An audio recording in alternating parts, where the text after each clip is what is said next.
Hello friends, welcome back. എല്ലാവർക്കും cooking ബെറ്റൽസിലേക്ക് വീണ്ടും സ്വാഗതം. അപ്പോൾ ഇന്ന് ഞാൻ വന്നിട്ടുള്ളത് നമ്മൾ പണ്ടൊക്കെ ചായക്കടയിൽ നിന്ന് നമുക്ക് കിട്ടിക്കൊണ്ടിരുന്ന നല്ല സോഫ്റ്റ് ആയിട്ടുള്ള ഒരു പാൽ കേക്ക് ഉണ്ടല്ലോ, അതിൻ്റെ റെസിപ്പിയുമായിട്ടാണ് കേട്ടോ.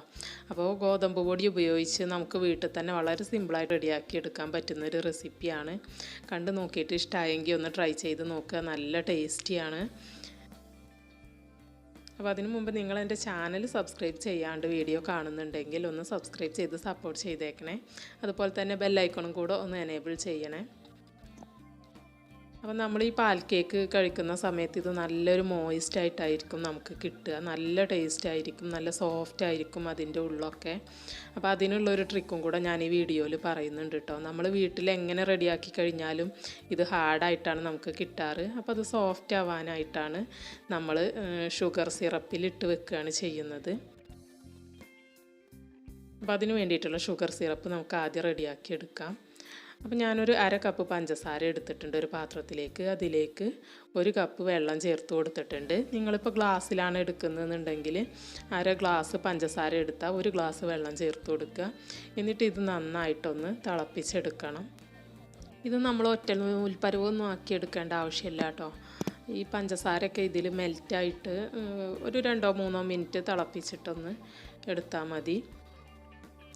അപ്പോൾ ആ പഞ്ചസാരയൊക്കെ മെൽറ്റായി വന്നിട്ടുണ്ട്. ഇനി ഇതൊരു 2-3 മിനിറ്റ് നമുക്കൊന്ന് നന്നായി തിളപ്പിച്ചെടുക്കാം. എന്നിട്ട് ഫ്ലെയിം ഓഫ് ചെയ്ത് വെക്കണം.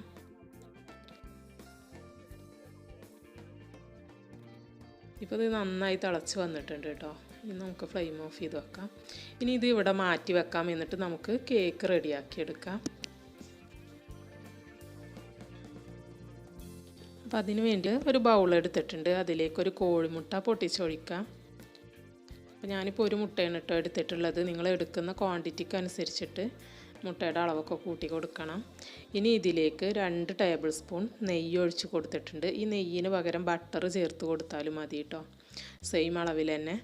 അതല്ലെങ്കിൽ സൺഫ്ലവർ ഓയിൽ ചേർത്താലും മതി. പിന്നെ അതിലേക്ക് 2 ടേബിൾ സ്പൂൺ പഞ്ചസാര ചേർത്ത് കൊടുത്തിട്ടുണ്ട്. ഈ പഞ്ചസാരക്ക് പകരം നിങ്ങൾക്ക് പൊടിച്ച പഞ്ചസാര ചേർത്ത് കൊടുക്കാം. അതല്ലെങ്കിൽ ഐസിങ് ഷുഗർ ഉണ്ടെങ്കിൽ അത് ചേർത്ത് കൊടുക്കാം. അപ്പോൾ അത് ചേർക്കുമ്പോൾ ഒരു 2.5 ടേബിൾ സ്പൂണൊക്കെ ചേർത്ത് കൊടുക്കുക. ഇതിപ്പോൾ പൊടിക്കാത്ത പഞ്ചസാര ആയത് കാരണം ഞാൻ 2 ടേബിൾ സ്പൂൺ ചേർത്ത് കൊടുത്തിട്ടുണ്ട്. ഇനി ഇതിലേക്ക് കുറച്ച് ഉപ്പ് ചേർത്ത് കൊടുക്കാം, മധുരമൊക്കെ ഒന്ന് ബാലൻസ് ചെയ്യാൻ വേണ്ടിയിട്ട്. പിന്നെ ഇതിലേക്ക് ഏലക്കാപ്പൊടി ചേർത്ത് കൊടുത്തിട്ടുണ്ട്. പിന്നെ ഒരു 1/4 ടീസ്പൂൺ ബേക്കിംഗ് സോഡ ചേർത്ത് കൊടുത്തിട്ടുണ്ട്. ബേക്കിംഗ് സോഡയാണ് കേട്ടോ, ബേക്കിംഗ് പൗഡറൊന്നും അല്ല ചേർക്കുന്നത്. ഇനി ഇതൊന്നും കട്ട കെട്ടാതെ നന്നായിട്ട് മിക്സ് ചെയ്തെടുക്കണം. അപ്പോൾ ഒരു സ്പൂണോ ഫോർക്കോ എന്തെങ്കിലും ഉപയോഗിച്ചിട്ട് നന്നായിട്ട് തന്നെ മിക്സ് ചെയ്തെടുക്കുക കേട്ടോ.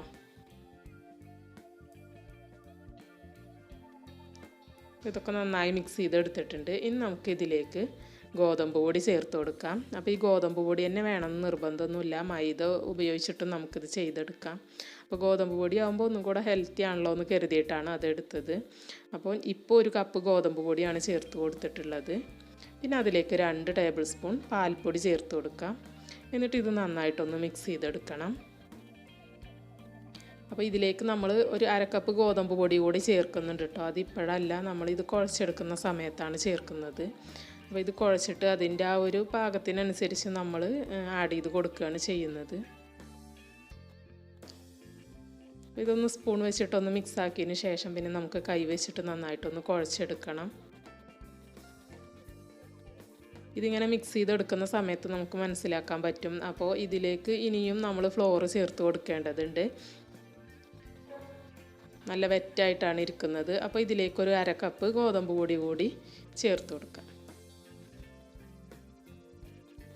അപ്പോൾ 1.5 കപ്പ് ഗോതമ്പ് പൊടിയാണ് നമ്മൾ ഉപയോഗിക്കുന്നത്. ഒരു മുട്ട ഉപയോഗിച്ചിട്ടുണ്ടാക്കുമ്പോൾ 2 ടേബിൾ സ്പൂൺ നെയ്യിന് പകരം സൺഫ്ലവർ ഓയിൽ ആഡ് ചെയ്ത് കൊടുത്താലും മതി കേട്ടോ. ഇനി നമുക്കിത് കുഴച്ചെടുക്കാം. അപ്പോൾ ഇത് കുഴച്ചെടുക്കുന്ന സമയത്ത് പിന്നെ ടൈറ്റായി വരും. ആ സമയത്ത് നമ്മൾ ചെറിയ ചൂടുള്ള പാല് ചേർത്തിട്ട് കുഴച്ചെടുക്കണം. ഒരു 2 ടേബിൾ സ്പൂൺ പാലാണ് കേട്ടോ ഞാനിപ്പോൾ ഇതിലേക്ക് ചേർത്ത് കൊടുത്തിട്ടുണ്ടായിരുന്നത്. ഈ പാലിന് പകരം നിങ്ങൾ പാൽപ്പൊടി ആഡ് ചെയ്തിട്ടുണ്ട് എന്നുണ്ടെങ്കിൽ പാലിന് പകരം ചെറു ചൂടുവെള്ളം ഉപയോഗിച്ചാലും മതി. ഇനി ഇത് കൗണ്ടർ ടോപ്പിലിട്ട് നന്നായിട്ട് നല്ല സോഫ്റ്റായിട്ട് നമുക്കൊന്ന് കുഴച്ചെടുക്കണം.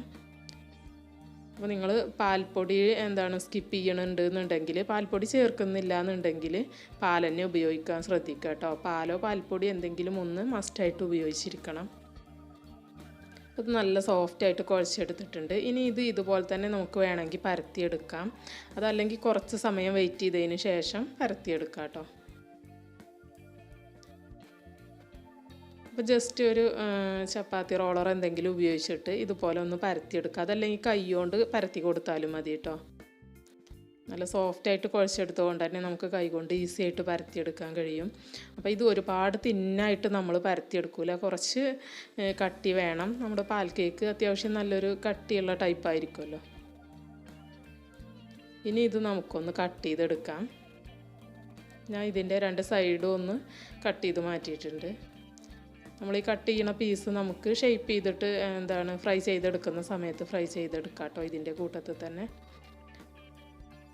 അപ്പോൾ പാൽ കേക്ക് പൊതുവേ നല്ല നീളത്തിലാണ് ഉണ്ടാവുക. അപ്പോൾ നിങ്ങൾക്ക് നീളത്തിൽ വേണമെങ്കിൽ നീളത്തിൽ കട്ട് ചെയ്തെടുത്താൽ മതി. ഓരോരുത്തരുടെ ഇഷ്ടത്തിനനുസരിച്ച് കട്ട് ചെയ്യുക കേട്ടോ. എന്നിട്ട് ഇതിൻ്റെ ഈ ഒരു വക്കൊക്കെ നമുക്കൊന്ന് കൈവച്ചിട്ടൊന്ന് ഷേപ്പ് ചെയ്ത് കൊടുക്കാം. ഈ ഒരു തിക്നെസ്സിലാണ് കേട്ടോ നമ്മളിത് ചെയ്തെടുക്കുന്നത്. തിക്നെസ് ഒരുപാട് കൂടി പോവാണ്ടിരിക്കാനും ശ്രദ്ധിക്കുക കേട്ടോ. അപ്പോൾ ഉൾവശം വെന്ത് കിട്ടാൻ പ്രയാസമായിരിക്കും.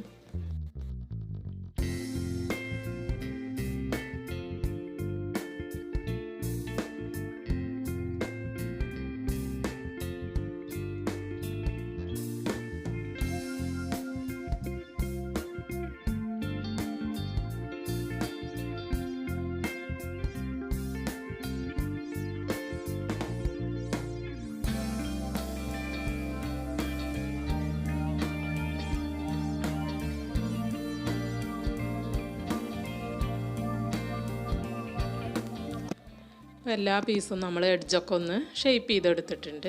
ഇനി നമുക്കിതൊന്ന് ഫ്രൈ ചെയ്തെടുക്കണം. അപ്പോൾ ഇതൊരു മീഡിയം ചൂടായ എണ്ണയിലിട്ടിട്ടാണ് കേട്ടോ നമ്മൾ ഫ്രൈ ചെയ്തെടുക്കേണ്ടത്.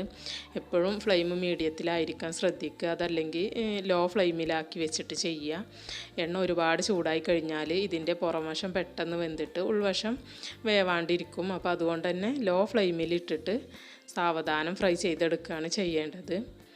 അപ്പോൾ നമ്മൾ ഇത് ആദ്യം ഇട്ട് കൊടുക്കുമ്പോൾ തന്നെ ഈ ഒരു എണ്ണ മീഡിയം ചൂട് മാത്രമേ ഉണ്ടാവാൻ പാടുള്ളൂ കേട്ടോ. അങ്ങനെ ചെയ്തെടുത്താൽ നമുക്ക് ഇതിൻ്റെ ഉള്ളൊക്കെ കറക്റ്റായിട്ട് വെന്തിട്ട് നല്ല സോഫ്റ്റായിട്ട് കിട്ടും. ഇതൊന്ന് തിരിച്ചും മറിച്ചൊക്കെ ഇട്ടിട്ടൊന്ന് 2 വശം ഒന്ന് ഫ്രൈ ആക്കി എടുക്കണം. അപ്പോൾ എപ്പോഴും എണ്ണ മീഡിയം ഫ്ലെയിമിലായിരിക്കാൻ ശ്രദ്ധിക്കുക. അതല്ലെങ്കിൽ ലോ ഫ്ലെയിമിൽ, ഹൈ ഫ്ലെയിമിലോട്ട് ഒരിക്കലും മാറ്റി കൊടുക്കരുത്. ഇതിൻ്റെ കളറൊക്കെ നന്നായി ചേഞ്ചായി വരാൻ തുടങ്ങിയിട്ടുണ്ട്. അപ്പോൾ ഇത് നല്ലൊരു ഗോൾഡൻ നിറമാകുമ്പോൾ നമുക്കിത് കോരിയെടുക്കാം. അപ്പോഴത്തേക്കും അതിൻ്റെ ഉൾവശമൊക്കെ നന്നായി വെന്തിട്ടുണ്ടാകും. അപ്പോൾ നമ്മുടെ പാൽ കേക്കൊക്കെ നല്ലൊരു ഗോൾഡൻ നിറമായി കിട്ടിയിട്ടുണ്ട്. അപ്പോൾ ഈ സമയത്ത് നമുക്കിത് കോരിയെടുക്കാം. എന്നിട്ട് നമ്മളിത് ചൂടുള്ള ഷുഗർ സിറപ്പിലോട്ടാണ് കേട്ടോ കോരി ഉടനെ തന്നെ ഇട്ട് കൊടുക്കേണ്ടത്. നമ്മുടെ ഷുഗർ സിറപ്പ് ചൂടാറിപ്പോയിട്ടുണ്ടെങ്കിൽ അപ്പോൾ ഫ്ലെയിം ഒന്ന് ഓണാക്കിയിട്ട് അതൊന്ന് ചൂടാക്കി എടുക്കുക. ഞാനിപ്പോൾ ഇതൊന്ന് ചൂടാക്കി എടുത്തിട്ടുണ്ട്. അപ്പോൾ നല്ല ചൂടുള്ള ഷുഗർ സിറപ്പിലോട്ട് ഇത് ഇട്ട് കൊടുക്കാം. ഇത് നമ്മൾ ഈ ഒരു ഫ്രൈ ചെയ്തിട്ട് ഈ എണ്ണയിൽ നിന്ന് കോരിയെടുക്കുന്ന ആ ചൂടോടെ തന്നെ ചൂടുള്ള ഷുഗർ സിറപ്പിലോട്ട് ഇട്ട് കൊടുക്കണം കേട്ടോ. എന്നാലേ ഇത് നന്നായിട്ട് വെറ്റായിട്ട് നല്ല സോഫ്റ്റായിട്ട് നമുക്ക് കിട്ടുള്ളൂ. അപ്പോഴുള്ളൂ ഇതിൻ്റെ ഉൾവശത്തേക്കൊക്കെ ആ ഷുഗർ സിറപ്പൊക്കെ അബ്സോർബ് ചെയ്തിട്ട് ഇതിൻ്റെ ഉൾവശം നല്ല സോഫ്റ്റായിട്ട് കിട്ടുള്ളൂ. അപ്പോൾ ഇത് നന്നായിട്ട് ഇതിലൊന്ന് മുങ്ങിക്കിടക്കണം. അപ്പോൾ അങ്ങനെ മുങ്ങിക്കിടക്കുന്നില്ലെങ്കിൽ ഇതുപോലെ ഒന്ന് മറിച്ചിട്ട് കൊടുക്കുക. 2 വശം നന്നായിട്ട് വെറ്റാക്കി എടുക്കാൻ ശ്രദ്ധിക്കുക. ഒരു കുറച്ച് നേരം അങ്ങനെ ഇട്ട് വെച്ചാൽ ഇതൊക്കെ നമ്മുടെ ഷുഗർ സിറപ്പ് നന്നായിട്ട് അബ്സോർബ് ചെയ്തെടുക്കും. കണ്ടില്ലേ, ഇതിൻ്റെ ഉൾവശമൊക്കെ നന്നായിട്ട് ഷുഗർ സിറപ്പിൽ വെറ്റായിട്ടുണ്ട്. ഇനി ഇത് നല്ല ടേസ്റ്റാണ് കേട്ടോ ഇങ്ങനെ കഴിക്കാനായിട്ട്. അപ്പോൾ എല്ലാവരും ഒന്ന് ട്രൈ ചെയ്ത് നോക്കുക. വീഡിയോ ഇഷ്ടമായെങ്കിൽ ലൈക്ക് ചെയ്യുക, ഷെയർ ചെയ്യുക.